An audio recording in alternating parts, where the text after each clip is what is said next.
اعوذ باللہ من الشیطان الرجیم بسم اللہ الرحمن الرحیم السلام علیکم ورحمۃ اللہ وبرکاتہ۔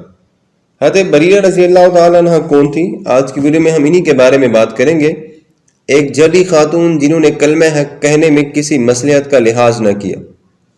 حضرت بریرہ رضی اللہ تعالیٰ عنہ ام المؤمنین حضرت عائشہ صدیقہ رضی اللہ تعالیٰ عنہ کی خادمہ تھیں۔ فہم و فراست اور عقل و خرد میں ان کا شمار مدینہ منورہ کی ممتاز خواتین میں ہوتا تھا۔ حضرت عائشہ صدیقہ رضی اللہ تعالیٰ عنہ چونکہ خود بھی انتہائی زیرک اور گہرے نظر و فکر کی مالک تھیں، اس لیے جو لوگ ان کے خدام اور متعلقین کے حلقے میں شامل تھے وہ بھی اسی قسم کی ذہنی رسائی کے حامل تھے اور ان کا طائر فکر نہایت بلندیوں پر محو پرواز تھا۔ حضرت بریرہ رضی اللہ تعالیٰ عنہ اپنے اندر بیک وقت کئی خصوصیات رکھا کرتی تھی۔ وہ سرور کائنات صلی اللہ علیہ وسلم کی صحابیہ ام المؤمنین حضرت عائشہ صدیقہ رضی اللہ تعالیٰ عنہ کی خادمہ، جلیل القدر صحابہ اور تابعین کی معلمہ اور فرامین رسالت امام صلی اللہ علیہ وسلم کی روایہ۔ ان اوصاف و خصوصیات کی بنا پر انہیں بے حد عزت و احترام کی نظروں سے دیکھا جاتا اور تمام لوگ ان کی قدر کیا کرتے تھے۔ حضرت بریرہ رضی اللہ تعالیٰ عنہ کو حضرت عائشہ صدیقہ رضی اللہ تعالیٰ عنہ کی خادمہ کی حیثیت سے نبی کریم صلی اللہ علیہ وسلم کے گھریلو حالات سے پوری آگاہی حاصل تھی۔ وہ فرماتی ہیں کہ ازواج مطہرات کے ساتھ نبی کریم صلی اللہ علیہ وسلم کے نہایت اچھے تعلقات تھے۔ اپنی صاحبزادیوں سے آپ انتہائی حسن سلوک روا رکھتے تھے۔ رشتہ داروں اور قرابت داروں سے پوری صلہ رحمی کے ساتھ پیش آیا کرتے تھے۔ محلے اور شہر کے باشندوں سے آپ بہت اچھی طرح پیش آتے اور ان کے کام کاج خود سر انجام دینے میں مسرت محسوس فرماتے۔ خادموں اور خادماؤں سے گفتگو کرتے اور ہم کلام ہوتے وقت نرمی کا برتاؤ فرماتے۔ مہمانوں اور گھر میں آنے جانے والوں کا بے حد عزت اور احترام کیا کرتے۔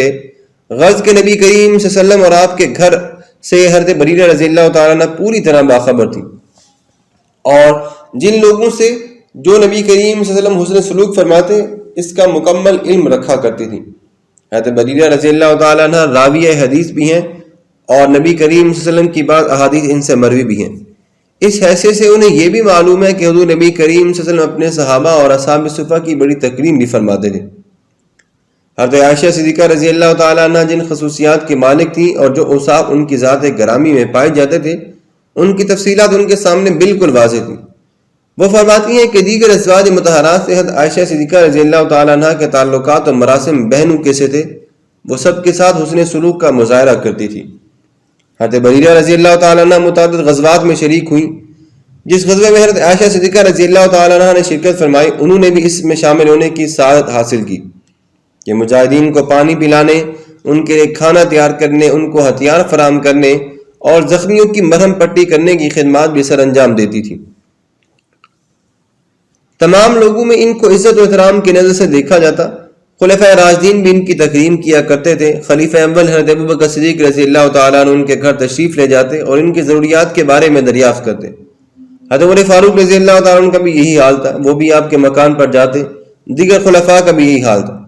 اور عمر فاروق رضی اللہ تعالیٰ عنہ کی یہ کیفیت تھی کہ انہیں دیکھ کر راستہ چلتے ہوئے رک جاتے اور اس وقت تک قدم نہ اٹھاتے جب تک وہ خود نہ چل پڑتی یا جانے کی اجازت نہ دیتی تھی۔ ایک مرتبہ حضرت عمر فاروق رضی اللہ تعالیٰ عنہ کہیں جا رہے تھے، آپ کے ساتھ کچھ اور لوگ بھی تھے۔ ادھر سے حضرت بریرہ رضی اللہ تعالیٰ عنہ بھی آ رہے تھے۔ انہوں نے دیکھا تو فرط احترام سے نظریں نیچے کر لیں اور قدم رک گئے، سلام کیا اور کھڑے ہو گئے اور کافی دیر کھڑے رہے۔ ایک شخص نے کہا امیر المومنین بہت دیر ہو گئی، اب تو چلیے۔ اسے ڈانٹا اور فرمایا تمہیں معلوم نہیں یہ کون ہے؟ یہ نہایت معزز خاتون ہے، میرے نزدیک یہ سب سے زیادہ لائق تعظیم ہے۔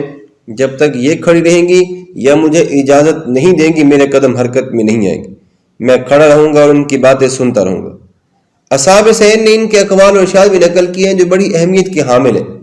مثلا وہ فرماتی تھی نیکی کر کے اس کی تشہیر نہ کیا کرو، کسی پر احسان کرو تو اس کا بدلہ نہ مانگو، راست بازی کو اپنا شعار بنا لو، اس انداز سے بات کرو کہ اس کے سمجھنے میں الجھن پیدا نہ ہو، کسی کو حقیر نہ سمجھو، ہمیشہ اپنے اعمال کا محاسبہ کرو، جھوٹ سے دور رہو کہ یہ سب سے بڑا فتنہ ہے، تلاوت قرآن کو اپنی لازمی قرار دو اور کسی کام کو غلط فہمی میں مبتلا مت کرو، دنیا کے مفاد تو عارضی ہیں، ان کے لیے زیادہ تگ و دو نہ کرو، اور رزق حلال کھانے میں بے پناہ برکتیں ہیں، لہذا رزق حلال کھانے کی کوشش کرو، اپنی شجاعت کا ثبوت دینا ہو تو ضعیف و ناتواں کو ہدف ستم نہ بناؤ، اپنا کام خود کرو۔ مالدار وہ ہوتا ہے جو دوسروں کی ضروریات کا خیال رکھتا ہے۔ دل ایک شفاف آئینہ ہے جسے یا وہ گوئی اخبار آلود کر دیتی ہے۔ بہترین انسان وہ ہے جو زندگی کے فاقے میں اچھے لوگوں کو شامل کرتا ہے۔ حضرت بریرہ رضی اللہ تعالیٰ عنہ کے شاگردوں کا بھی ایک حلقہ تھا جن لوگوں نے آپ سے سماع حدیث اور روایت حدیث کا شرف حاصل کیا۔ ان میں عبد الملک بن مروان بھی شامل ہیں جو بعد میں بنو امیہ کے بہت بڑے حکمراں ہوئے۔ وہ ایک زوردار حاکم تھے۔ خود کہتے ہیں کہ میں نے حضرت بریرہ رضی اللہ تعالیٰ عنہ کی مجلس میں تھا اور نبی کریم صلی اللہ علیہ وسلم کی احادیث کے سماع کا شرف حاصل کر رہا تھا کہ انہوں نے میری طرف مخاطب ہو کر زوردار الفاظ اور مرعوب انداز میں کہا، عبد الملک غور سے سنو، میں تم میں سے کچھ خصوصیت دیکھتی ہوں اور مجھے ایسا معلوم ہوتا ہے کہ کسی وقت زمان میں اختیار تمہارے ہاتھ میں آئے گی۔ اگر تمہیں حکمران بنا دیا جائے تو خون دیزی سے دامن کشا رہنا اور قتل و غارت سے اپنے ہاتھ آلودہ مت کرنا۔ میں یہ اس لیے کہہ رہی ہوں کہ میں نے اپنے ان کانوں سے نبی کریم صلی اللہ علیہ وسلم کو یہ فرماتے ہوئے سنا ہے، جس شخص نے دنیا میں ناحق کسی مسلمان کا خون بہایا ہوگا اور اس کے ہاتھ اس کے لہو سے رنگین ہوئے ہوں گے، اسے دھکے دے کر جنت کے دروازے سے پیچھے ہٹا دیا جائے۔ محترم سامعین، یہ تھی حضرت بریرہ رضی اللہ تعالیٰ عنہ جو کہ نبی کریم صلی اللہ علیہ وسلم کے اہل بیت سے بے پناہ محبت فرمایا کرتی تھیں، عادات و خصائص کے اعتبار سے ممتاز درجہ رکھتی تھیں، کسی کو تکلیف میں دیکھ کر افسردہ ہو جاتی اور اس کی تکلیف دور کرنے کی کوشش فرماتی تھیں۔